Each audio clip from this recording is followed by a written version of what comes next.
Hi everyone.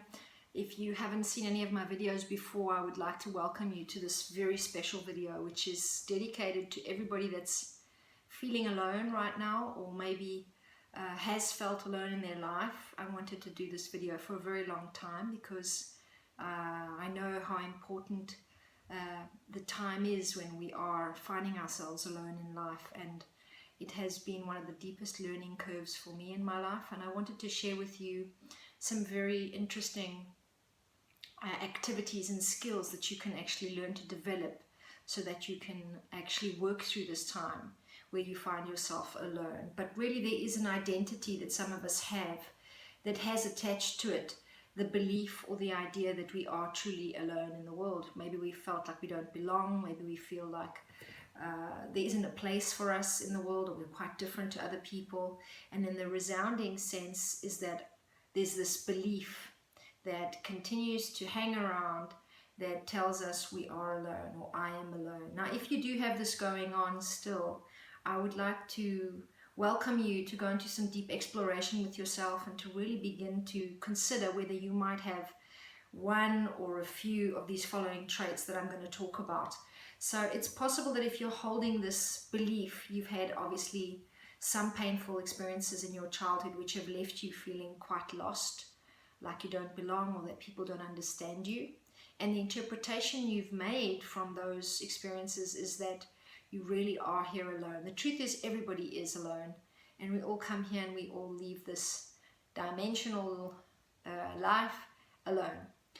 So there's some great truth to that. The deeper awareness though is that actually we need to find a way to be in relationship. And in order to develop this profound relationship with ourselves, we do have to get clear existentially that we are alone. And when this belief, however, comes in and causes a lot of sadness or a lot of feelings of lost, displacement or dislocation from other people, from love itself, and from the respect of living, then we need to know that we are probably facing a more self-limiting belief that is actually sitting in our ego structure. And if we learn to develop some skills, we might be able to go beyond it. So, as I said, it's been one of the deepest learning times for me, and it probably will become that for you. A real deepening process happens when we spend a lot of time alone. But you want to be working constructively through it. So let me go through what might be some of the traits that you have or that you have practiced already now in your life. And if you see yourself in any one of these, then you know this video is definitely for you, right? So if you avoid joining collectives or communities where you could meet a potential partner, if you prefer to go it alone in life, you read self-help books, you engage in solitary spiritual practice, or you live by yourself or work by yourself at home, these are very good indicators that you might be carrying this belief. Does it sound familiar? Maybe you're someone that isolates yourself, you separate yourself, and you see yourself as an equal member, but you prefer instead to lead the group or to be on the sidelines of the group. You're not so happy being in the equal contributory participatory space as other participants.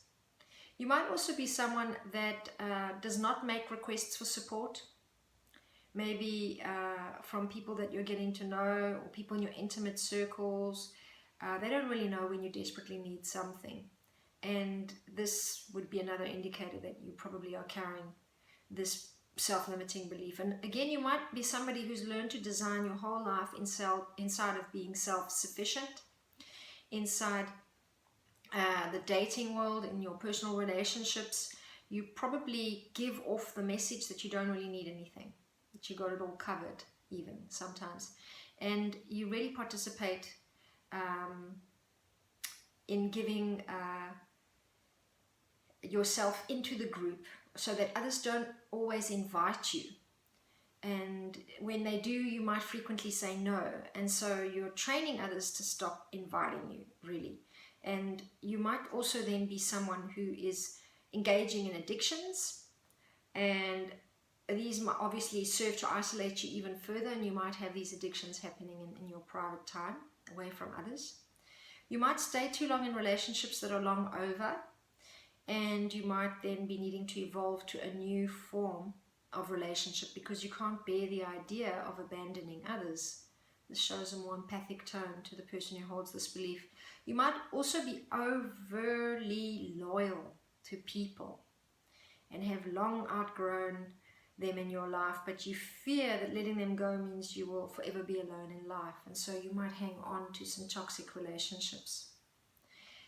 And these styles of behavior are really coming from a very powerful source designed by Claire Zammit, and the transformation of identity matrix holds within it this belief together with another 16. And if you do see that this relates to you, if you see yourself in the words I've just mentioned, it might be time to actually schedule a discovery session with me, and we can go into some discussion about what you can do about this and how you can transform this identity. I've had the pleasure of studying Claire Zammit's work. She's a transformational coach, and I also welcome you to this work that she did with Catherine Woodward Thomas as well, who wrote the book Calling in the One, and they both put on a really profound online course with that name. And this book forms part of their previous work called Feminine Power. And the work has shown that these incredibly disempowering thoughts that we carry from childhood can really bring us into deep frustration and stress in our lives, and we do need to address them, rework them, and redesign them. So one suggestion about this actual belief is that you learn to take on the empowering statement that is going to get you out of it. The empowering statement can be one that you yourself create, or you can actually follow the one I'm going to give you here. It says, I was not born to be alone. I came here to love and be loved, and I have the power to create deep and meaningful connections with others. This is a kind of mantra you'd need to be saying every day to really kickstart yourself out of your normal wake-up state, which will reorientate itself as you being alone. Maybe you have that going on because you don't have a partner. Maybe you have it because you're in a specific depressed state. Maybe you have it as a whole style of being. And either way, I encourage you to get in touch with me, and then I will start helping you implement the skills that you need to learn. Some of them are to really start to develop a really deep connection with yourself. Depression and or isolation and or being alone, or carrying this kind of heavy sense of being alone in the world, is a real opportunity to deepen your relationship with life and to deepen your relationship with yourself as the beloved and everything else as the beloved. So to deepen this connection and check in frequently with yourself so that you can really notice your feelings, you can name your feelings, you can also check in with your desires, and know that in these moments you shift your mind state. You actually create what's called a paradigm shift in your whole style of thinking in order to really understand how to embrace the space of being alone as an indication of your power and your expansion rather than your contraction and your sense of lack. This takes some work, so I'd be very happy to help you with that. Also, the skill to develop here is the capacity to really be authentic and more transparent in your relationships with your friends, with your family, with people that care about you, and to engage this more authentic style of relating with other people so that you can actually practice being a lot more connected in the world. And this is not going to be easy to do because of the beliefs, so you need some real guidance and someone helping to facilitate that with you. Also is the ability to ask for support in ways that you might fear, you might actually reject, you might be very much afraid of being vulnerable in the eyes of others because of past wounds. So we would be looking at those and really helping you go beyond them. But also to start to understand exactly what you're needing from people, because sometimes there's a fantasy about what relationships can offer, and sometimes there's a really deep need to be seen and to be mirrored by the world and by others, and we don't really honestly have the way to engage that from other people when we're carrying around this very heavy thought of the fact that we are alone, because we tend to then sabotage a lot of things that people do bring us, and we don't have a realistic idea of what life and relationship is about. So let's see if we can work on that together. There's another skill that needs some attention, and it's the ability to let go of control and to start allowing other people to see who you really are and to let them give you the love and the support. Because As we all know, no man is an island. Sorry to coin the cliche, but there is the need to be standing alone in life and also to be in relationship, really being able to receive. So the capacity to make the time and space for another person to enter your life and to contribute to your life and to really be there for you is something you need to learn to do. And this is really going to help transform a lot of your feelings generally about yourself and about your worth, but also your ability to attract love and partnership. You'd also be needing to work on the ability to enjoy and appreciate the many ways that people extend connection and care. So to develop a more complex level of appreciation for other people and the role they play in your life, and to understand human nature and human contribution in more complex ways, to not be too black and white about people like me, people don't like me, people consider me, people don't consider me, to really become able to connect with others in a variety of ways and receive their contribution, and to go beyond this whole idea that what they have to give is foreign or superficial, to actually learn to receive whatever is coming, to be transparent and authentic and vulnerable to potential partners that you might meet if you are looking to build your love and personal relationships and partnerships, and also to be an open space for people to show their love and care for you.